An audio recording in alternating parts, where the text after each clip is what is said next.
a igreja e a pátria celestial. Nosso versículo inicial se encontra em Filipenses 3, versículo 20. Vamos ler.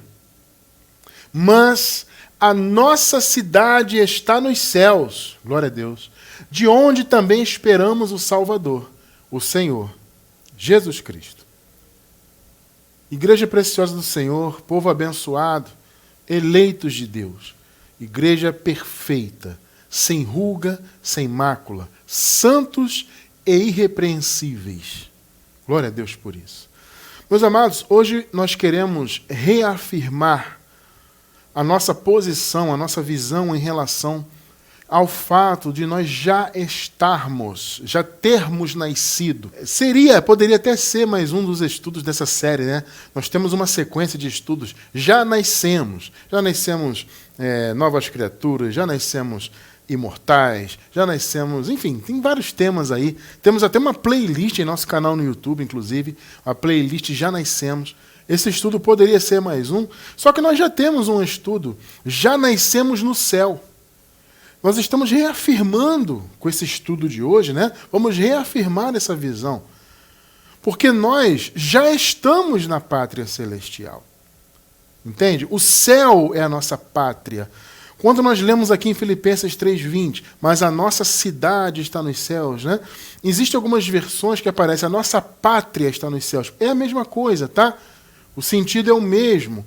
A nossa pátria, a nossa cidade. E aí tem, como eu sempre digo, nesse versículo, existem duas informações aqui. Da nossa origem, porque nós somos celestiais, nós nascemos nesse mundo aqui na carne, no pó, né? Essa carne aqui é pó da terra, só que nós não somos o pó da terra, nós estamos, vamos dizer assim, né? Estar é diferente de ser.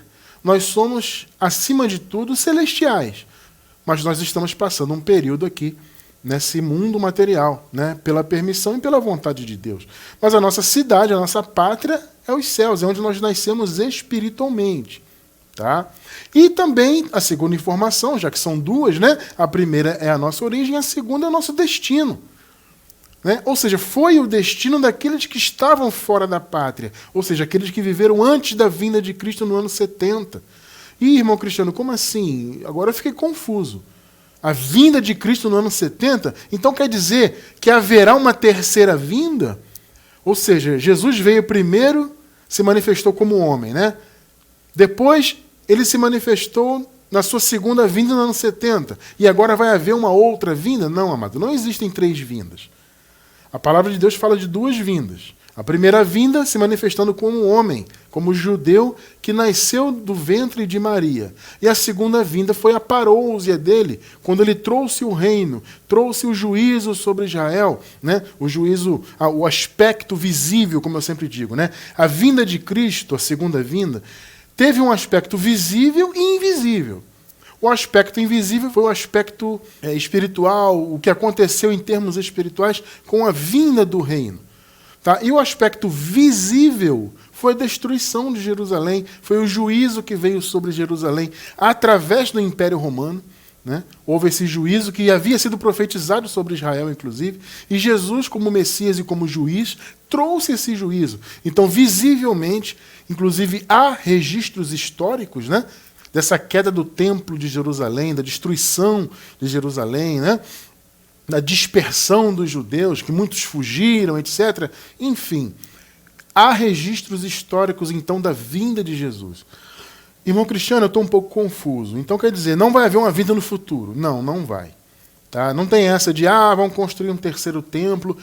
Ainda que os israelitas atuais queiram construir, né? Porque muitos alegam isso. Irmão Cristiano, você fala aí que Jesus já veio, mas... E que as profecias, né, escatológicas diziam respeito àquele templo que foi destruído em 70. Bom, primeiro que aquilo que eu digo, né? Não sou eu que digo, é a palavra. O próprio Jesus disse que na vinda dele aquele templo seria destruído.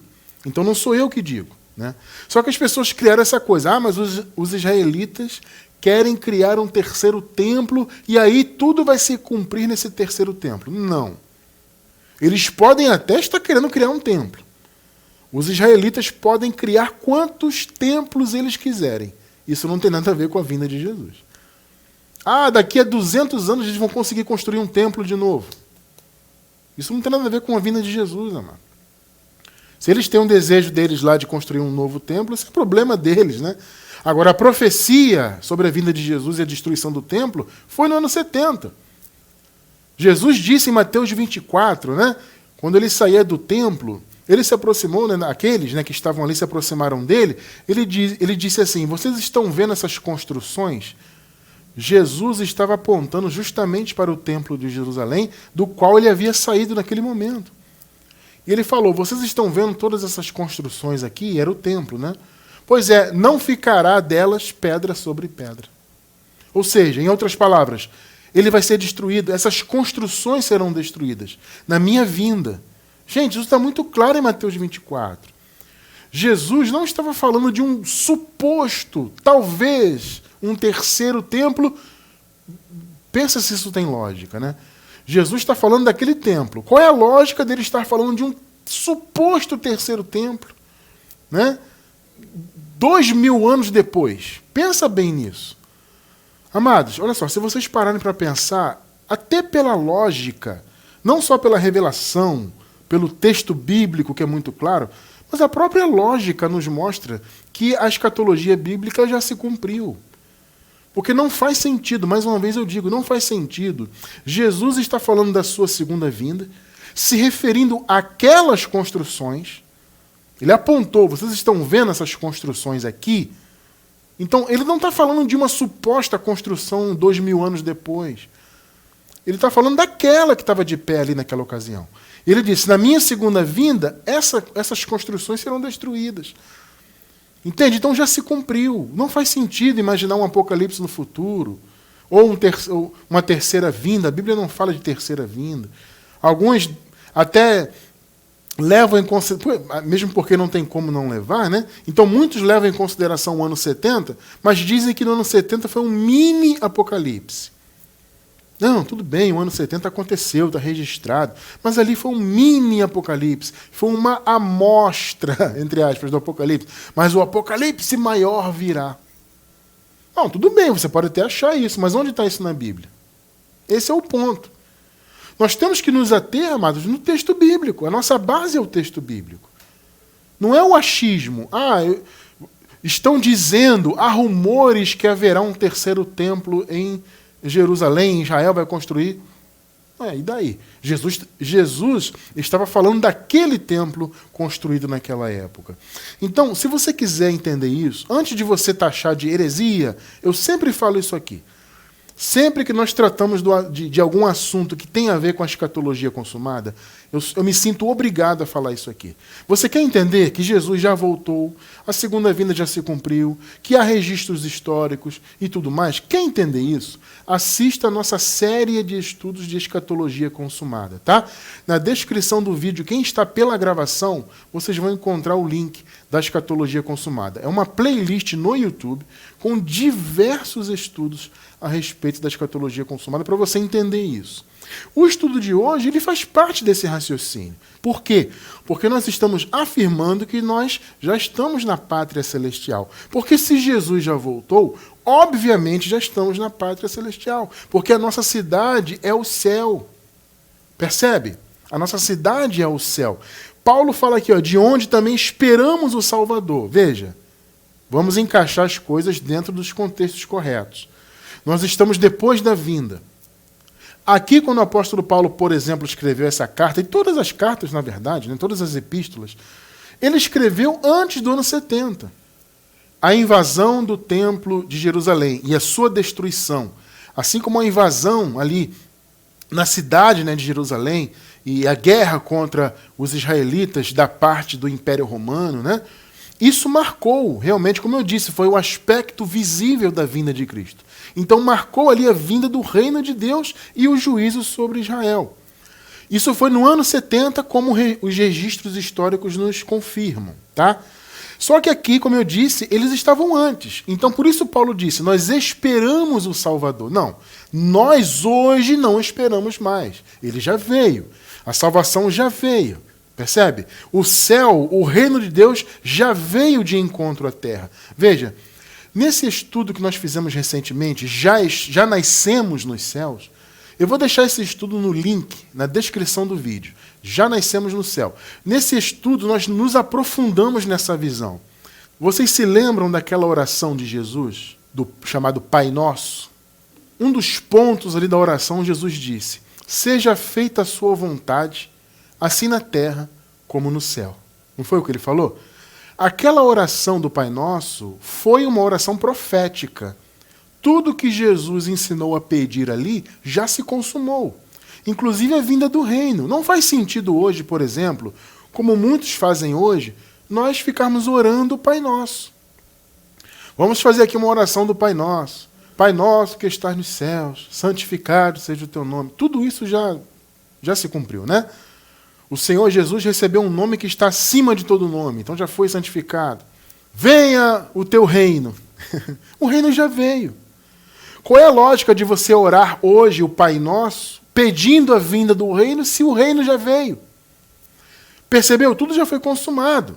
Então, aquela frase que Jesus disse, seja feita a sua vontade, de Deus, assim na terra como no céu, diz o quê? A união do céu e da terra.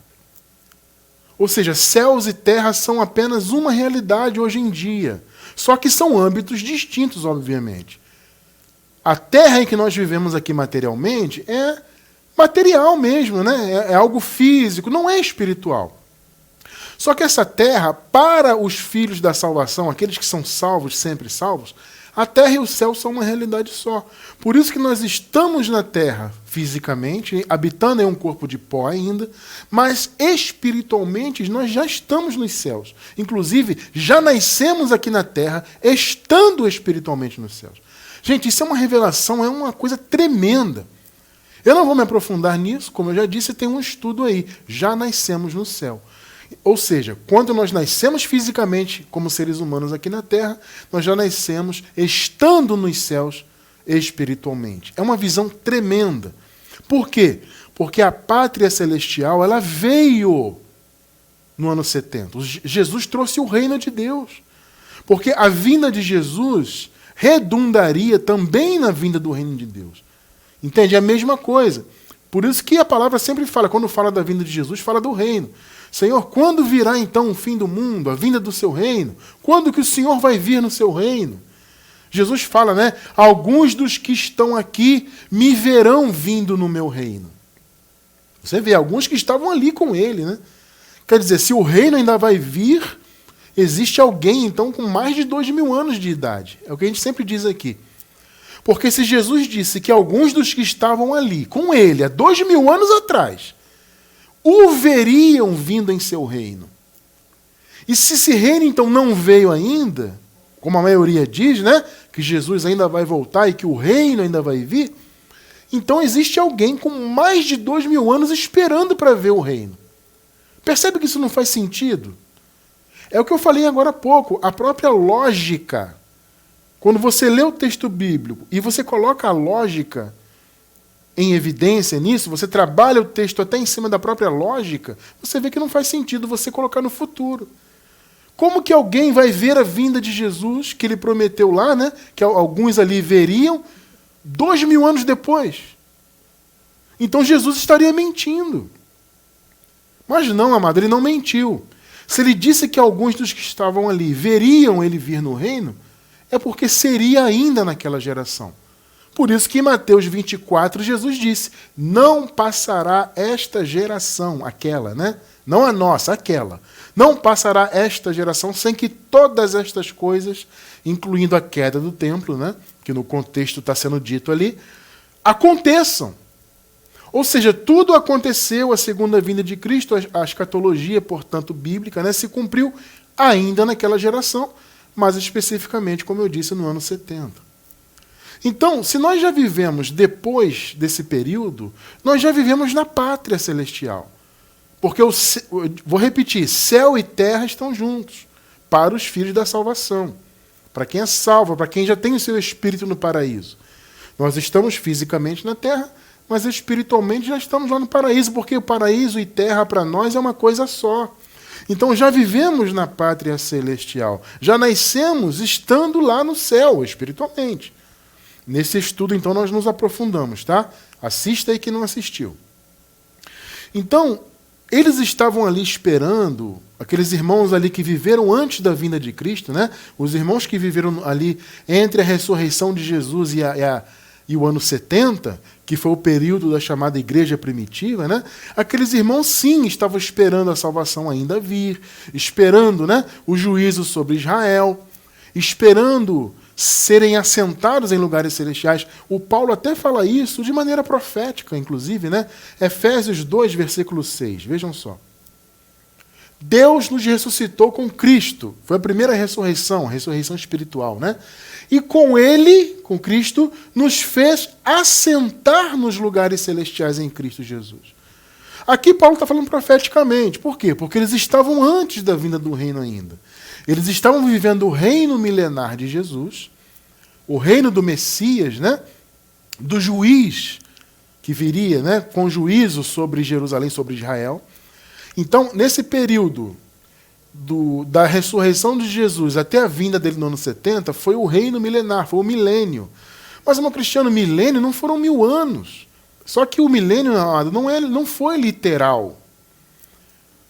Em nossos estudos de escatologia consumada, nessa playlist que nós vamos deixar o link aí, tem um estudo específico nessa playlist sobre o milênio. Tá? Se você quiser se aprofundar e entender, esse estudo é muito específico e é muito claro. Então, da ressurreição de Jesus, quando Jesus foi para o paraíso, né, ele foi assunto aos céus, até a sua vinda, então a sua segunda vinda no ano 70, foi o cumprimento do reino milenar de Cristo. Tá? Só que não era o reino de Deus, vocês entendem? O cumprimento do reino de Deus. Então, primeiro foi o reino messiânico, ou seja, foi o ministério messiânico de Jesus, da manifestação de Filho de Deus ainda, né? Porque precisava cumprir, né? Jesus precisava cumprir o seu chamado de Messias e de juiz. Entende? Então, nesse período da ressurreição até o ano 70, foi o reino milenar, o reino do Messias e do juiz. Jesus, que veio no ano 70 como juiz sobre Israel. Então, Paulo fala aqui, ó, ele nos ressuscitou, isso já havia acontecido, né? Na ressurreição de Jesus, houve uma ressurreição espiritual do povo de Deus, foi a primeira ressurreição, e com ele o Senhor nos fez assentar em lugares celestiais. Aqui Paulo está falando, claro, de maneira profética, né? Ele está falando em esperança. Existe esse conceito, né? Quando Paulo fala, por exemplo, nós somos salvos, mas somos salvos em esperança. Por que Paulo falou isso? Porque eles estavam antes da salvação. A salvação se concretizou no ano 70. Né? A salvação da morte, né? Se concretizou no ano 70. Só que aqui eles estavam antes. Então eles estavam em esperança. Então o Senhor nos fez assentar em lugares celestiais. Sim, em esperança. Porque eles foram assentados espiritualmente no céu, na pátria celestial, no ano 70. Então, nesse caso aqui, eu posso dizer, como já dissemos no estudo sobre Já Nascemos no Céu, né, que nós já nascemos assentados em lugares celestiais. Então, quem viveu aquela transição, né, os irmãos que estavam vivos ali na ocasião da vinda de Cristo, eles foram assentados espiritualmente em lugares celestiais na vinda do Senhor, com a vinda do reino. Né? Como o Senhor trouxe o seu reino e fez do céu e da terra uma só realidade, então, obviamente, os filhos do Senhor foram assentados em lugares celestiais. Isso se cumpriu no ano 70. Nós que nascemos depois, já nascemos assentados. Isso é maravilhoso, né? Tudo já foi consumado. Aliás, eu me lembrei de um estudo agora, que eu também vou deixar na descrição do vídeo, que é um estudo que fala sobre os benefícios de já termos nascido depois da vinda de Cristo. É um estudo, amados, muito interessante. Na verdade, esse estudo ele também está na playlist de escatologia consumada. Mas, de todo modo, eu vou deixar ele separado, o link separado dele na descrição do vídeo na gravação, tá? Então, um desses benefícios é esse. O fato de nós já termos nascido na pátria, com tudo consumado. Tudo já foi consumado. Agora, amados, vejam bem. Existe uma questão, e eu trouxe esse estudo hoje até para explicar isso, porque muitos irmãos, com esse entendimento, estão tendo muitas dúvidas, né? E nos perguntam muito, irmão Cristiano, se tudo já foi consumado, se nós já estamos na pátria celestial, então não existe mais igreja, por exemplo. A igreja acabou. Não existe mais a graça foi até o ano 70. As pessoas têm essa dúvida. Se Jesus voltou, então acabou tudo. Acabou a graça, acabou a igreja, acabou o próprio Jesus. Amados, eu recebo muitas dúvidas de pessoas perguntando isso. Irmão Cristiano, então a manifestação de Jesus acabou porque Jesus ele veio no ano 70 para cumprir a sua obra, né? De Messias, para trazer o juízo, veio como juiz sobre Israel, né? Então a manifestação de Jesus acabou. Amado, vamos lá, vamos entender isso aí. Jesus consumou todas as coisas, correto. Isso não significa, no entanto, que tudo acabou. Pelo contrário. Inclusive, existem muitos irmãos que dizem assim, abençoado Cristiano, se Jesus já voltou, então também a Bíblia não serve para nós. Nada na Bíblia, nem mesmo as epístolas de Paulo servem para nós. Bom, será que é isso mesmo? Será que não existe mais a manifestação de Jesus, então, já que ele já voltou e tudo já foi consumado? Tem lógica isso? A igreja acabou? Não somos mais a igreja? Bom, eu quero trazer uma interpretação aqui mais equilibrada. Acredito que esses pensamentos estão partindo de um radicalismo interpretativo, né? Então está havendo uma interpretação um pouco mais radical, só que radical no mau sentido da palavra, né? Mais na base até do achismo do que do texto bíblico. Eu procuro me pautar sempre no texto bíblico. O que o texto bíblico me diz, eu permaneço nele, né? Então quero trazer para os irmãos uma visão nossa sobre essa questão, né? Ou seja, Jesus já voltou, então tudo acabou? Bom, na minha visão não, e eu acredito que há motivos bíblicos para pensarmos assim. Então vamos começar com uma das maiores dúvidas, né, que os irmãos têm. Irmão Cristiano, se Jesus já voltou, já estamos na pátria celestial, tudo já foi consumado, a escatologia já foi consumada, então ainda existe a manifestação de Jesus? Porque a manifestação de Jesus foi justamente para que houvesse o juízo, né? Jesus foi o Messias que traria a salvação, não para o Israel da carne, isso é interessante, né? Mas para o Israel celestial. Interessante isso, né? Porque existiu o Israel da carne, né? Os descendentes de Abraão segundo a carne, mas claro, Jesus veio para salvar o Israel verdadeiro, de cima, que é a igreja, na verdade, que não tem relação com carne. Não importa se é circuncisão, se é incircuncisão. Entende? Mas, enfim, Jesus veio para isso. Então, se ele já cumpriu a sua obra, a manifestação de Jesus acabou. Bom, muitos pensam nisso baseados, por exemplo, neste versículo que vamos ler agora. 1 Coríntios 15, versículo 24. Então virá o fim, que já veio, né? Como dissemos, foi no ano 70. Quando ele, Jesus, entregar o reino a Deus, o Pai, depois de ter destruído todo domínio, autoridade e poder. Meus amados, quando Jesus voltou e ele trouxe o juízo sobre Jerusalém, sobre Israel, e aquele templo da religião judaica, da lei, do antigo pacto, né, fora destruído, ali se cumpriu isso aqui. Esse domínio, autoridade e poder que seria destruído é no sentido espiritual, é em relação àquele templo, é em relação à lei, porque a escatologia bíblica, amados, acima de tudo, ela foi uma escatologia pactual, dos pactos, né? O fim de um pacto para o início do outro. Vocês percebem? A escatologia bíblica é isso. As pessoas pensam que a escatologia bíblica ela vai ser no futuro e pensam que seria, né? Eles pensam que será, no caso, né? Uma escatologia cósmica, no sentido de uma transformação cósmica e física da Terra, etc. E não é isso que a palavra promete, né? Nós já estudamos isso nessa playlist mesmo de escatologia consumada, tem um estudo que fala sobre isso, né? Então muitos pensam que essa Terra atual será destruída e que será transformada cosmicamente. Não, a escatologia tinha a ver com a troca dos pactos, o antigo pacto e o estabelecimento do novo e eterno pacto. Tá?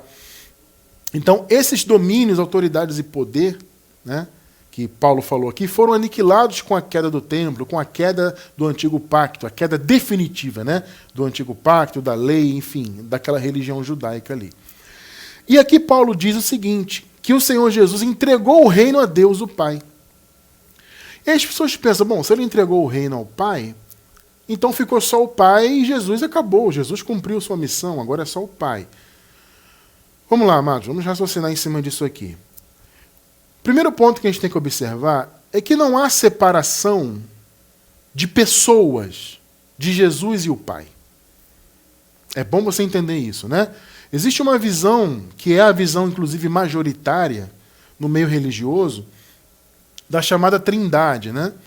A Trindade, ela diz que Deus ele é formado de 3 pessoas distintas. Pai, Filho e Espírito Santo.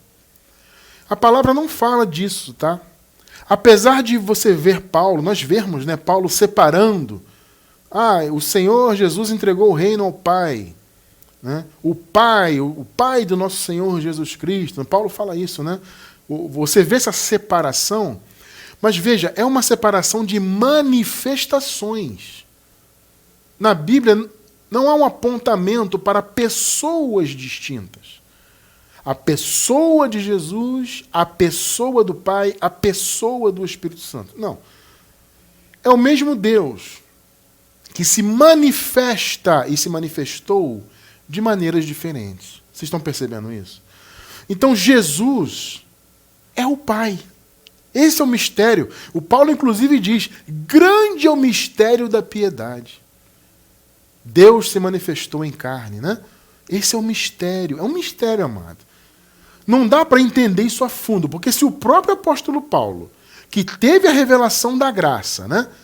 Ele teve a revelação, inclusive, direta, da boca do justo no paraíso. Se ele mesmo diz que é um mistério, é porque a coisa realmente não tem explicação para a mente humana.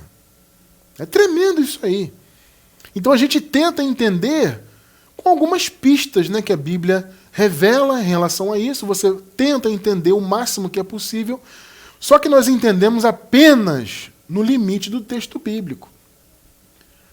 Entende? Então as pessoas inventaram essa visão da Trindade, essa separação de pessoas, justamente por tentar entender o que não tem que ser entendido. Entende? Você recebe e pronto. É assim, ponto. Mas a Bíblia não fala, então, de pessoas. Então o Pai é uma pessoa, Jesus é outra pessoa. É um Deus só. Só que esse Deus, como ele é maravilhoso, poderoso, tremendo, esse Deus se manifestou de maneira diferente. Então, ele seguiu sendo o Pai, claro, mas ele se manifestou como Filho. Então, Paulo faz essa separação porque havia 2 manifestações que interagiam. Olha que mistério, meu irmão. Eram duas manifestações do mesmo personagem, o mesmo Deus. E essas 2 interações realmente interagiam. Você vê que Jesus, manifestado em carne, ele orava ao Pai. As pessoas não entendem isso, mas Cristiano França, se Jesus era o próprio Deus, como é que ele orava ao Pai? Porque eram manifestações diferentes, que interagiam entre si. É o mistério da piedade. Mas não é que Jesus é uma pessoa e o Pai era outra. Não, é o mesmo Deus manifestado de formas diferentes. E o Espírito Santo é mais uma das manifestações. Não é uma terceira pessoa. Não, é o mesmo Deus, só que manifestado de forma diferente. O Espírito Santo é Deus se estendendo até os seus filhos. Nós temos o Espírito Santo dentro de nós, porque foi o próprio Deus que o encaminhou até nós. No caso, nós já nascemos, inclusive, com o Espírito Santo. Entende? Por quê? Porque o próprio Deus se estendeu até nós. Então, o Espírito Santo não é uma terceira pessoa, uma pessoa distinta. Não, ele é o mesmo Deus, só que manifestado diferente, de forma diferente, né? Dentro de nós. Então, Deus habita em nosso espírito por meio do Espírito Santo, que é Ele mesmo. Jesus se manifestou em carne como homem, como judeu, até por causa das promessas, né, que havia, que ele se manifestaria dentre os judeus, né, da linhagem de Davi, etc. Deus se manifestou em carne. É Deus, era Deus, o próprio Deus, só que ele se manifestou diferente. Então, durante a manifestação de Jesus, que veio para ser o Messias, para trazer juízo sobre Israel, cumprir as profecias, né? Havia as 2 manifestações do mesmo Deus. E essas 2 manifestações se interagiam. Vamos lá. A manifestação de Jesus, portanto, se tornou a manifestação eterna. Então não é que a manifestação de Jesus acabou. Ah, se Jesus cumpriu a sua obra, então a manifestação acabou, agora ficou só Deus, só o Pai. Não existe isso. Jesus é o Pai. Mas como Jesus recebeu o nome que está acima de todo nome, vocês se lembram disso, que o apóstolo Paulo fala isso? O Senhor recebeu um nome que está acima de todo nome. Ou seja, Jesus, então, é a manifestação eterna. É o Pai manifestado fisicamente, agora num corpo glorificado, tá? Não é mais Jesus de Nazaré. Não é mais o Filho de Maria. É Jesus Cristo glorificado. A gente já vai ler referências bíblicas sobre o que eu estou falando. Aguarda aí que a gente já vai ler a palavra. Então, quando diz que Jesus entregou o reino ao Pai, é uma força de expressão até. Mais uma vez eu vou dizer, até a vinda de Cristo, havia a manifestação de Deus como Messias, como seu Filho, e a manifestação do Pai. Só que essas manifestações são o mesmo Deus, só que manifestados de forma distinta. No ano 70, a manifestação de Messias acabou? Acabou. Mas não é que Jesus acabou. Jesus é que assumiu o trono, porque, na verdade, ele é Deus. Então você não pode afirmar que não existe mais Jesus. As pessoas têm essa dúvida. Se ele voltou, já cumpriu tudo, então agora é só o Pai. Não, amado, Jesus é o Pai. Mas o nome Jesus é uma transliteração, né? O nome no idioma original, o nome original é Yeshua, né? Esse nome está acima de todo nome. Então é ele que prevalece. Então Jesus não acabou, Jesus é eterno. Então quando diz que ele entregou o reino ao Pai, significa que ele, Jesus, assumiu a sua posição de Deus. Vamos ver isso biblicamente? Então vamos lá. Jesus se manifestou, que era o próprio Deus, se manifestou no ventre de Maria como seu filho. Então o mesmo Deus, só que manifestado como ser humano, veio para ser o Messias, morreu, derramou o sangue de cordeiro, ressuscitou. Ali começou então a sua missão messiânica. Qual era a missão messiânica? Primeiro trazer a salvação para Israel, o verdadeiro, não o Israel da carne, mas o Israel de cima, Jerusalém de cima, tá? E também para ser o juiz, para trazer juízo sobre o Israel terreno. Essa era a missão messiânica. Então, enquanto essa missão não se cumpriu, ou seja, até o ano 70, era Jesus manifestado como Messias e o Pai. Duas manifestações que interagiam, mas é o mesmo Deus. No ano 70, essa missão, por assim dizer, de Messias acabou. Então, Jesus, Yeshua, assumiu o trono. Existe uma profecia, por exemplo, uma palavra profética nos Salmos, que diz assim: pede-me, em relação a Jesus, né? Pede-me e te darei as nações por herança. Que coisa linda, né? Quando Jesus, quando Yeshua assumiu o trono definitivamente, ele recebeu as nações por herança. Percebe? E aí se cumpriu essa palavra profética. Então, amado, veja bem, Jesus não acabou, não deixou de ter Jesus. Não existe essa visão. Jesus assumiu a sua posição de Deus e continuou sendo Yeshua, só que agora glorificado na sua posição de Deus. Então ele entregou o reino ao Pai, significa o quê? A missão, o reino messiânico, o milênio havia acabado no ano 70. E a partir do ano 70, depois que Jesus estabeleceu o juízo, estabeleceu todas as coisas, aí sim, ele, Jesus, Yeshua, glorificado, assumiu a sua posição. Veja Jesus falando aqui, João 10:30.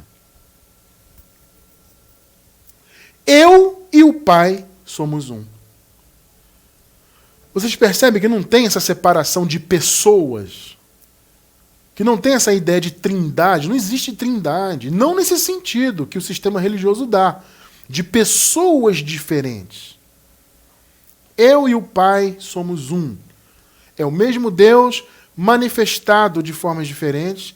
E essas manifestações, milagrosamente, inexplicavelmente, interagiam. Tá? Então havia uma separação sem haver separação. Por isso, vou repetir, por isso Paulo disse, grande é o mistério da piedade. O fato de Deus ter se manifestado em carne é um grande mistério, porque o mesmo Deus mas manifestado de forma diferente, porém essas manifestações interagiam. Isso é tremendo. Mas Jesus deixou claro, eu e o Pai somos um. Então, no ano 70, isso se cumpriu definitivamente. Até o ano 70, havia a separação de manifestações, não de pessoas. E no ano 70, Yeshua assumiu o seu trono. Percebe? Então, Jesus Cristo ressuscitado e agora, claro, glorificado no paraíso, é Deus sobre todos. Esse Jesus que se manifestou primeiro no ventre de Maria, morreu e ressuscitou e agora é Deus sobre todos, ele foi o Criador de todas as coisas. Olha que revelação tremenda aqui em Colossenses. Colossenses 1, do 15 ao 19. Ele, Jesus, veja só, é a imagem do Deus invisível, o primogênito de toda a criação. A imagem de Deus, quando quando nós estivermos no paraíso, habitando um corpo de glória, nós veremos a Deus. Só que você vai ver quem? Jesus Cristo glorificado, ressuscitado. Por isso que Paulo disse, Jesus é a imagem de Deus, porque uma vez que Deus se manifestou em uma imagem humana, esse Deus morreu e ressuscitou e foi glorificado, então ele tem um corpo de glória, inclusive a promessa é essa, né? A palavra diz que a promessa é que nós teremos um corpo semelhante ao dele, um corpo de glória. Então esse corpo tem uma imagem.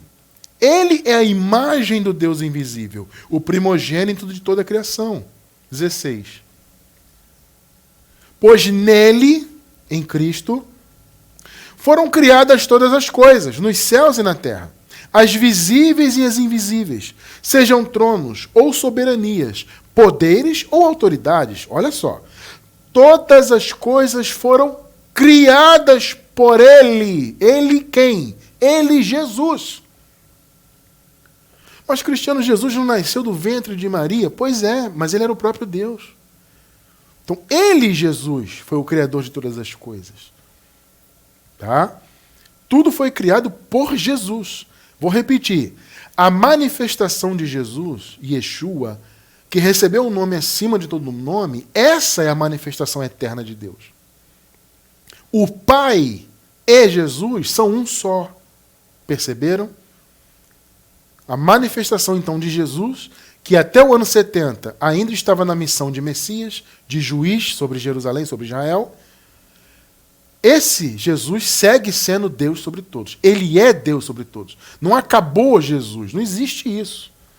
Tudo foi criado, então, por Jesus e para ele. 17 e 18. Ele é antes de todas as coisas, e nele tudo subsiste. Ele é a cabeça do corpo que é a igreja. Amado, muitos irmãos, inclusive, a gente já vai falar disso aqui, também tem dito, né? Muitos irmãos entram em contato comigo, irmão, se Jesus já voltou, a igreja acabou então? Porque, veja, se tem um pensamento que Jesus acabou e agora é só o Pai, como se houvesse uma separação entre eles, né? E se Jesus acabou, e se ele, sendo o cabeça, acabou, a igreja também acabou. Será que a igreja acabou? Bom, assim como Jesus não acabou, entre aspas, né? Obviamente, Jesus é eterno e Yeshua é eterno, está no trono, né, do Pai, que ele é o Pai, ele é Deus sobre todos, e ele é o cabeça da igreja, assim como ele não acabou, a igreja também não. Mas nós já vamos chegar lá. Ele é antes de todas as coisas e nele tudo subsiste. Ele é a cabeça do corpo que é a igreja. É o princípio e o primogênito dentre os mortos. Porque da ressurreição ele foi o primeiro a ressuscitar, né? Para que em tudo tenha supremacia. 19. Pois foi do agrado de Deus que nele, em Cristo, habitasse toda a plenitude. Mas, irmão Cristiano, aqui está havendo uma separação. O Paulo está dizendo que foi do agrado de Deus que em Jesus, quer dizer, parece uma separação? Foi o que eu acabei de falar. Uma separação de manifestações, não de pessoas.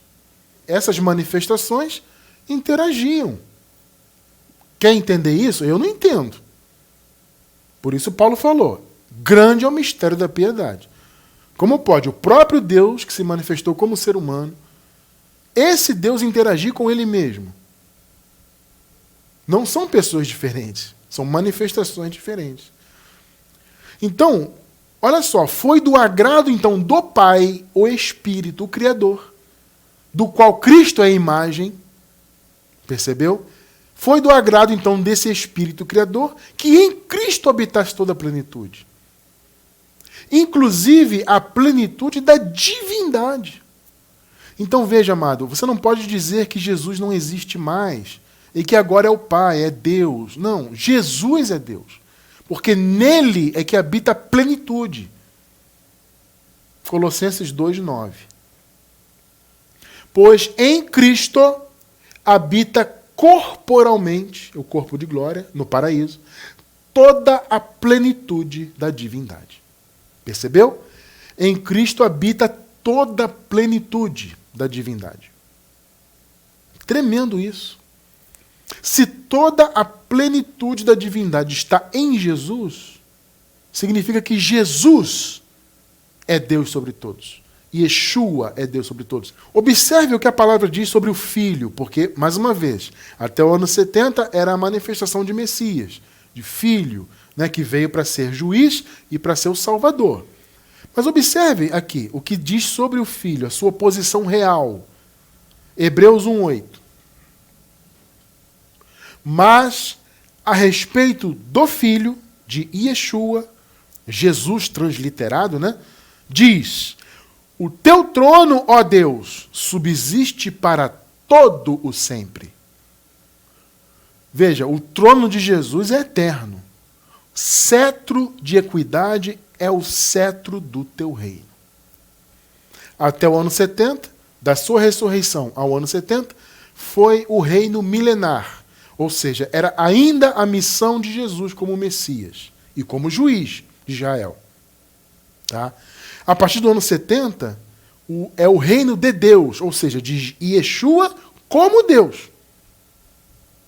Observe que Jesus é eterno, a sua manifestação como Yeshua é eterna. Romanos 9:5. Deles são os patriarcas. Quem são eles aqui? Os judeus, tá? Dos judeus são os patriarcas. E a partir dos judeus se traça a linhagem humana de Jesus, porque Jesus nasceu dentre os judeus. Cristo, né? Linhagem humana de Cristo. Cristo que é o quê? Deus acima de tudo. Bendito até o ano 70. É o que Paulo falou aqui? Não, bendito para sempre. Amém. Hebreus 7, versículos 23 e 24. E, na verdade, aqueles foram feitos sacerdotes em grande número, os sacerdotes da lei, né, que serviam no templo, porque pela morte foram impedidos de permanecer. Mas este, quem é este? Este é Cristo, Jesus Yeshua. Este, porque permanece eternamente, tem sacerdócio perpétuo. Qual é a característica de Yeshua? Permanece eternamente. Então não tem o conceito de que no ano 70 Yeshua acabou. Não, Yeshua é o nome que está acima de todo nome. Yeshua recebeu as nações por herança. Yeshua era o próprio Pai, só que em outra manifestação. Percebe? Ele é eterno, permanece eternamente. Hebreus 13, versículo 8.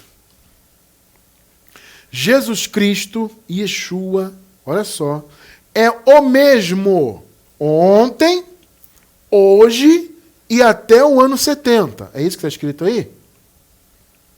Sim ou não?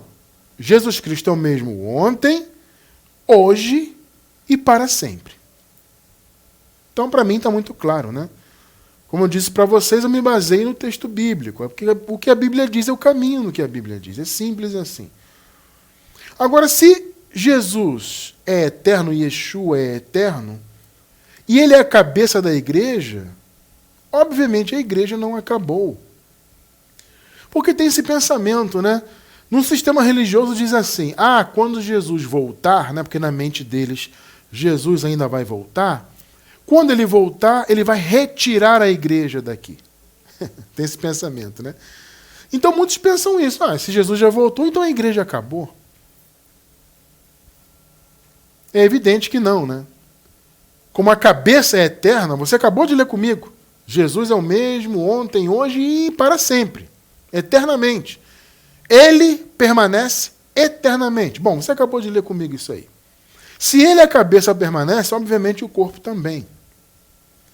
Então, no ano 70, a igreja não acabou. Não tem essa de que no futuro Jesus vai voltar e retirar a igreja. Não. Pelo contrário, amados. A igreja, que era a noiva e agora é a esposa do Senhor, percebe? Nós somos a igreja.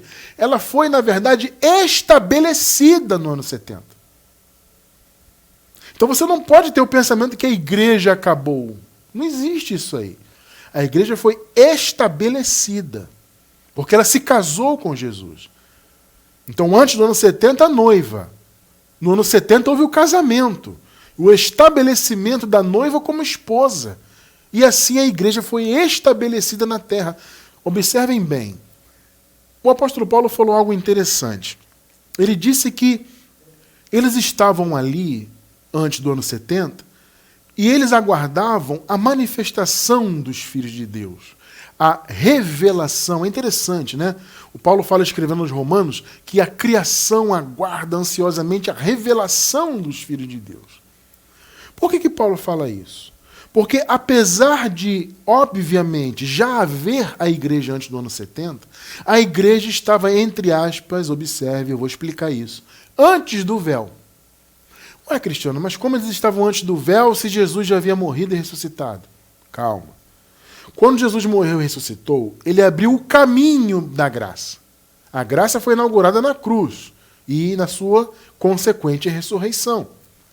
Só que havia esse período transitório da manifestação de Jesus, no caso da sua ressurreição, né, até a sua vinda. Foi o milênio, o reino milenar, o que nós chamamos de período transitório da lei para o estabelecimento da graça. Nesse período de transição, já havia igreja? Já. Só que eles estavam antes do véu, por quê? Porque o templo de Jerusalém estava de pé ainda. Então vocês observem bem, quando Jesus morreu, o que aconteceu com o véu do templo? O véu que separava o santo dos santos, né? Onde Deus se manifestava ali para receber os sacrifícios, etc. O que aconteceu com o véu, vocês se lembram? O véu se partiu. O véu se rasgou. Literalmente, isso aconteceu. O véu se rasgou. Ou seja, o caminho foi aberto.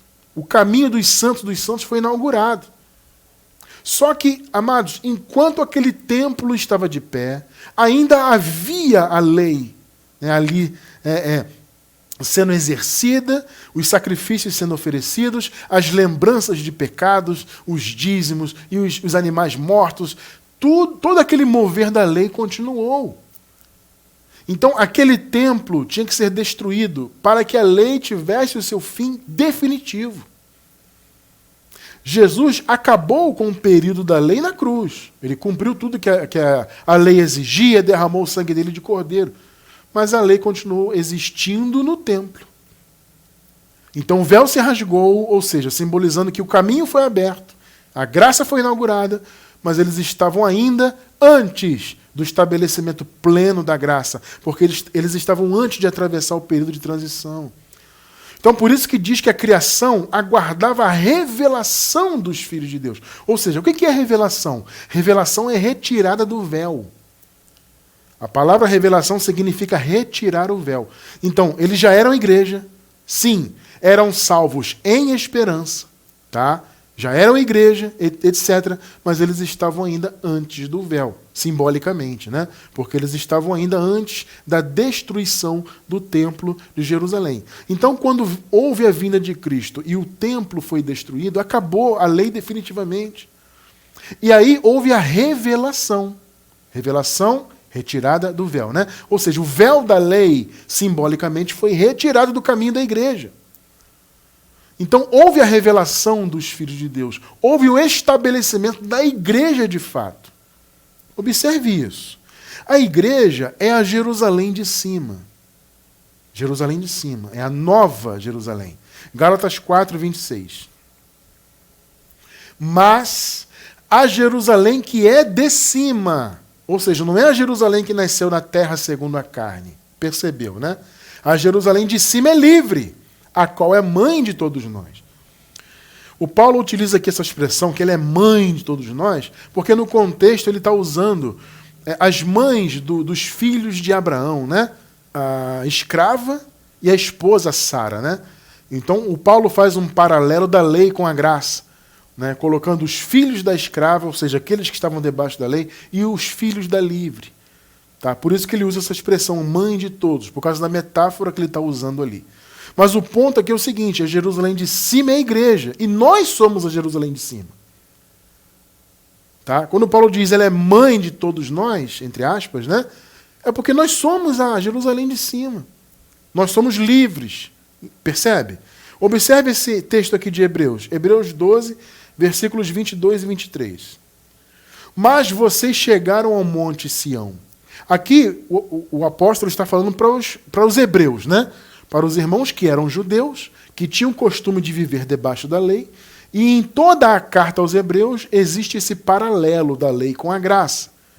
Ou seja, a função da carta aos hebreus era fazer aqueles irmãos entenderem que eles não precisavam mais estar debaixo da lei, que eles já estavam na nova aliança. Então, por isso diz aqui, no contexto, inclusive, fala de Moisés, né? Moisés que sentiu um medo terrível no monte, né? Quando recebeu as tábuas da lei, aquela coisa toda, no contexto vem falando disso. Aí ele diz, não, vocês são diferentes de Moisés, porque vocês chegaram ao monte Sião, a Jerusalém celestial.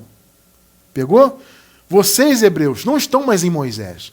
Vocês já chegaram ao Monte Sião. Vocês já chegaram a Jerusalém celestial. Por quê? Porque, na verdade, eles eram também a Jerusalém celestial, né? Vocês chegaram à cidade do Deus vivo. Chegaram aos milhares de anjos em alegre reunião. Vocês chegaram à igreja dos primogênitos, cujos nomes estão escritos nos céus. Percebeu? Tudo isso aqui são sinônimos. Monte Sião, cidade de Deus, Jerusalém celestial, igreja, tudo a mesma coisa. Ou seja, a igreja é a Jerusalém celestial. E na vinda de Cristo, então, a igreja foi estabelecida. Por quê? Porque eles estavam antes do véu. Ou seja, o véu se rasgou, mas eles estavam antes, porque o templo estava de pé. O templo foi destruído, então a igreja foi estabelecida, ela foi liberta desse véu. Houve o que Paulo disse, né? A revelação dos filhos de Deus. A retirada do véu da vida dos filhos de Deus. Por isso, diz no Apocalipse, que a nova Jerusalém, que é a igreja, desceu do céu. Olha que tremendo. Apocalipse 21, versículos do 1 ao 3. Então vi um novo céu e uma nova terra. Amados, nós já vivemos em novos céus e nova terra. Ô, Cristiano, como assim, abençoado? Amados, assistam aos estudos de escatologia consumada. Nós temos um estudo específico sobre isso. Já vivemos em um novo céu e a nova terra. É o que eu falei agora há pouco, né? Muitos pensam que a escatologia bíblica, que supostamente acontecerá no futuro, será uma escatologia cósmica, uma transformação cósmica da Terra. Não é isso. A escatologia dizia respeito a uma transformação pactual. Tá? Então, do ponto de vista do novo pacto, né, já vivemos nele. Então, já vivemos em um novo céu e uma nova terra, espiritualmente falando. Assistam aos estudos aí de escatologia consumada que vocês vão entender isso. Então, veja o que ele diz. Eu vi um novo céu e nova terra. Pois o primeiro céu e a primeira terra tinham passado, o mar já não existia. Olha que coisa tremenda, já havia passado. Ou seja, depois da vinda. Já estava estabelecido então o novo céu e nova terra. Que Jesus, na sua segunda vinda, trouxe, né? Se ele trouxe o reino, então ele renovou tudo, novo céu e nova terra. Agora veja o 2. Vi a cidade santa, a nova Jerusalém. Quem é a nova Jerusalém? É a igreja. Então, já no novo céu e na nova terra, que se estabeleceu a partir do ano 70, então João viu a cidade santa, a nova Jerusalém, que descia do céu, da parte de Deus, preparada como uma noiva adornada para o seu marido. E no contexto, inclusive, do capítulo 21, João chama a igreja já de esposa. Ele fala noiva e esposa do Senhor. Então, o que João viu no novo céu e na nova terra? A nova Jerusalém descer do céu. Ou seja, a nova Jerusalém, que é a igreja, ser estabelecida no novo céu e na nova terra.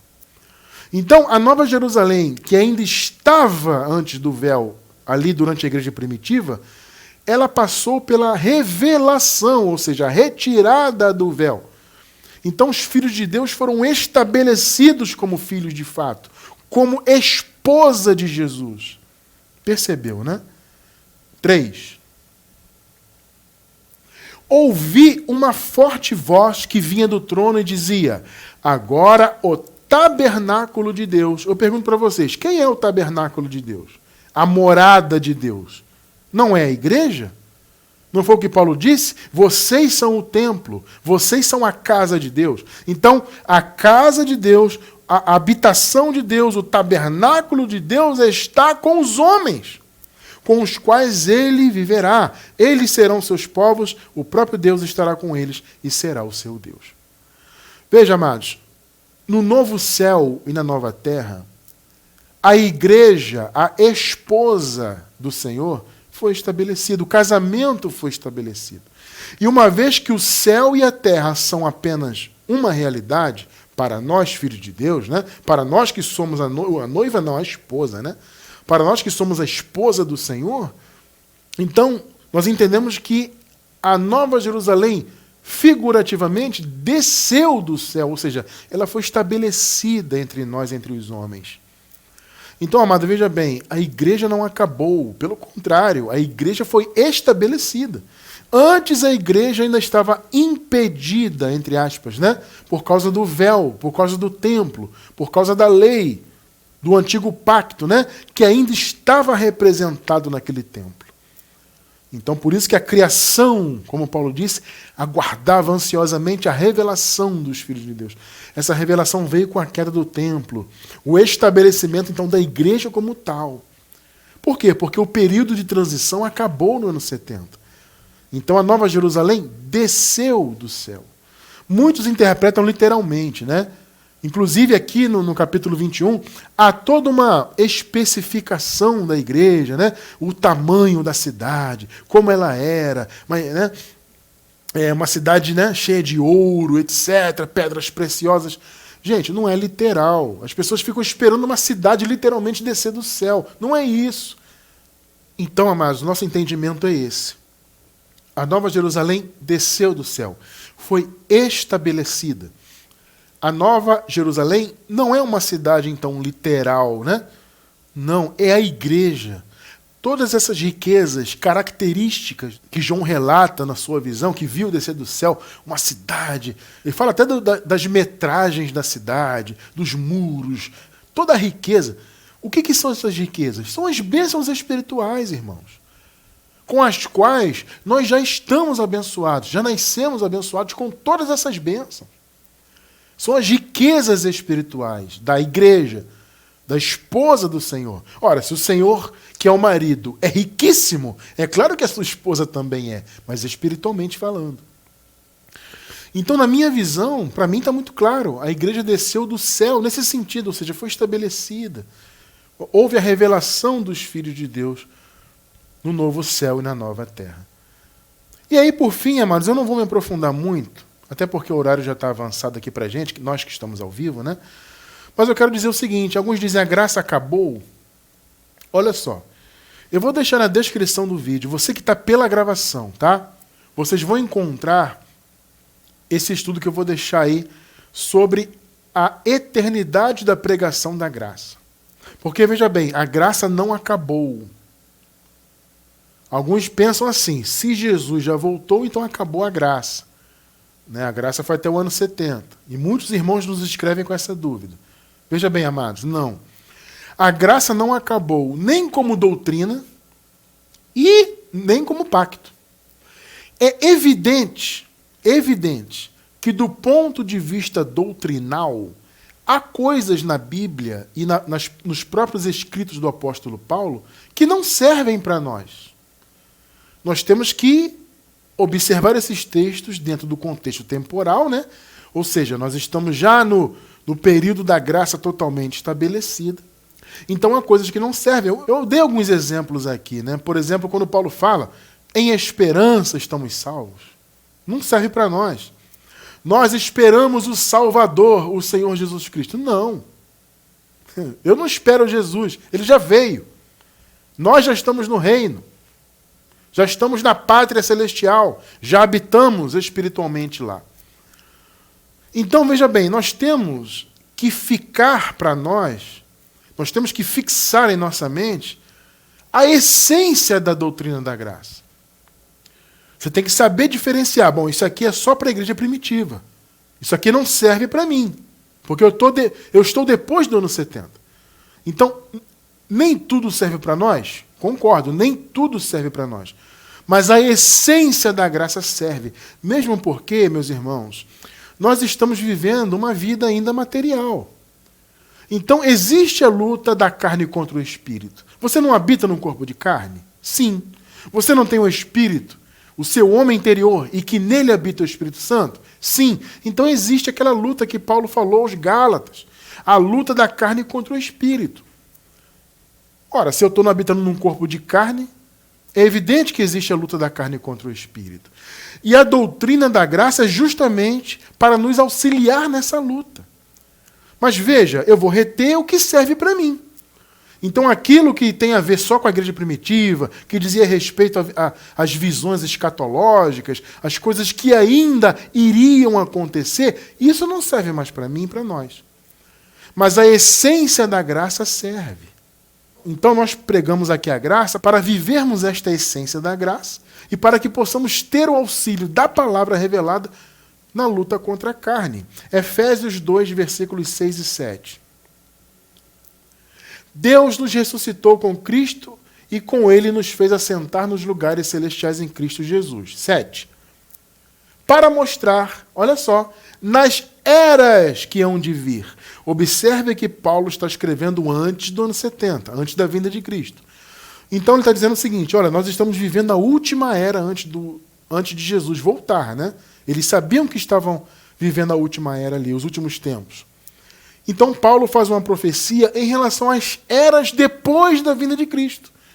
Nós somos uma dessas eras, ou estamos vivendo uma dessas eras. Então, nas eras que haveriam de vir, para mostrar, ou seja, para que essas eras conhecessem a incomparável riqueza da sua graça, demonstrada em sua bondade para conosco, em Cristo Jesus. Percebeu que as eras que viriam tinham que ouvir de Cristo? Gente, por favor, gente, entendam isso. Não é porque Jesus voltou que a graça acabou. Ela não acabou nem como doutrina e nem como pacto. Nesse estudo que eu falei que vai ficar na descrição do vídeo aí, nós nos aprofundamos mais nessa visão aqui. Paulo falou, olha, as eras que hão de vir precisam e vão saber das riquezas da graça em Cristo. Você percebeu que Cristo é eterno? Não tem essa que Jesus acabou? Percebeu? Ou seja, há uma palavra na Bíblia dizendo que as eras depois da vinda de Cristo ouviriam sobre Cristo, sobre a sua bondade e a sua graça. Está escrito. Mas eu não vou me aprofundar, como eu disse, já tem um estudo claro sobre isso. Eu recomendo muito que vocês assistam. E também há um estudo sobre a graça enquanto pacto. É o pacto eterno da graça. Esse estudo também é maravilhoso. Você vai entender que a graça, a nova aliança, ela é nova para sempre. Ela é um pacto eterno, não acabou em 70. Pelo contrário, Hebreus 13, 20. Ora, o Deus de paz, que pelo sangue da aliança eterna tornou a trazer dos mortos o nosso Senhor Jesus Cristo, grande pastor das ovelhas. Pelo sangue da aliança eterna. Sangue derramado na cruz, que estabeleceu uma aliança eterna. A graça é uma aliança eterna. A manifestação de Jesus Não acabou. Jesus é Deus sobre todos. E Yeshua é o nome que está acima de todo nome. Por isso, Yeshua assumiu a sua posição de Deus. Mesmo porque ele já era Deus, mesmo manifestado em carne. Era uma manifestação humana, de filho de Deus, mas era o próprio Deus, o grande mistério da piedade. Yeshua segue sendo Yeshua, Cristo ressuscitado, para sempre, glorificado, Deus sobre todos. E ele é a cabeça da igreja, que é eterna, que foi estabelecida no novo céu e na nova terra. E a graça, ela serve ainda como doutrina. Claro que nós vivemos a essência da graça. Aquilo que serve para a igreja primitiva ficou na igreja primitiva, mas a essência da graça serve para nós, até para que nós lutemos contra a carne, e a graça também permanece como pacto. Você acabou de ler comigo. E eu quero encerrar com um versículo que eu acredito até que esse versículo final ele resume tudo o que eu falei. Efésios 3:21. A ele seja a glória na igreja, em Cristo Jesus, por todas as gerações. Pegou? Vou ler de novo. A ele, que é Deus, seja a glória na igreja e em Cristo Jesus, por todas as gerações, para todo o sempre. Observem bem. A glória seja na igreja para sempre. Não é isso que está escrito aí? Sim ou não? A ele seja a glória na igreja, para sempre. Então a igreja é eterna. Né? A glória seja em Cristo Jesus, para sempre. Então a manifestação Yeshua é eterna. Em todas as gerações. Observe, não foi só naquela geração até o ano 70, não. Em todas. Inclusive nas eras, nas gerações que haviam de vir, como nós acabamos de ler. Percebeu? Esse versículo resume tudo. A glória seja dada a Deus na igreja, em Cristo Jesus, por todas as gerações, não só até o ano 70, mas por todas, para todo o sempre. Amém. Que maravilha, né? Glória a Deus por essa revelação. Então, amado, você que hoje tinha essas dúvidas, eu tenho certeza que elas caíram por terra. Porque, veja bem, são dúvidas pertinentes. Ora, se Jesus voltou, então tudo se encerrou. Né? A manifestação de Jesus acabou, a igreja acabou, não tem mais igreja, não tem mais graça, mais pacto, tudo já acabou. Não, amado. O fato de estarmos na pátria celestial não significa que as coisas acabaram neste sentido aqui, não.